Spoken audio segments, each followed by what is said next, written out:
জাপানের রুমগুলো কেমন হয় সেটাই আজকে দেখানোর চেষ্টা করব। তো আমাদের বাসাটা কেমন সেটাই দেখাই। এটা হচ্ছে আমাদের বাসার মেইন ডোর, এবং এখানে হচ্ছে জুতা রাখার অপশন। দেন এখান থেকে ভিতরে ঢুকলেই একটা রুম। এই রুমটা হচ্ছে এই রুমটা হচ্ছে তিনজন থাকার জন্য। দেন এখান থেকে এইদিকে আরো উপরে দুইটা রুম আছে, ওইটা আমি আপনাদের পরে দেখাই। তো এখান থেকে আসলে আমাদের কিচেন।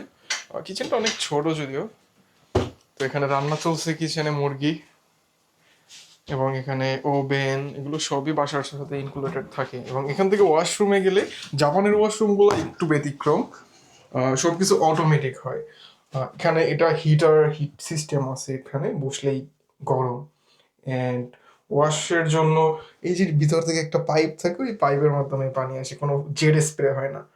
তো এটা হচ্ছে ওয়াশরুম। এবং এখান থেকে এই পাশে গেলে, এবং পাশের এটি হচ্ছে গোসলের জন্য। সো বাথটব, তো সুন্দর। দেন এখান থেকে আমি আপনাদের সোজা নিয়ে যাব হচ্ছে উপরে। উপরে যে দুইটা রুম আছে, ওখানে একটা রুম আমার, আর একটা হচ্ছে আর তিনজন। তো উপরে গেলে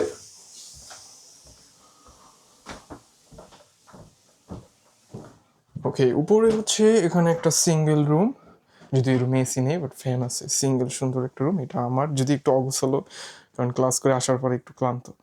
এবং এখানে একটা ব্যালকনি আছে এই যে, এবং ওই পাশে একটা ওয়াশিং মেশিন।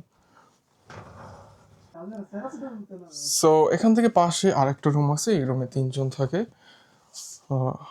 এই যে, যদিও আমাদের রুমগুলো একটু অগোছালো, কারণ ক্লাস করে আসার পরে সবাই ক্লান্ত থাকে। সো এই ভিডিও এই পর্যন্তই, দেখা হবে নেক্সট কোনো ভিডিওতে।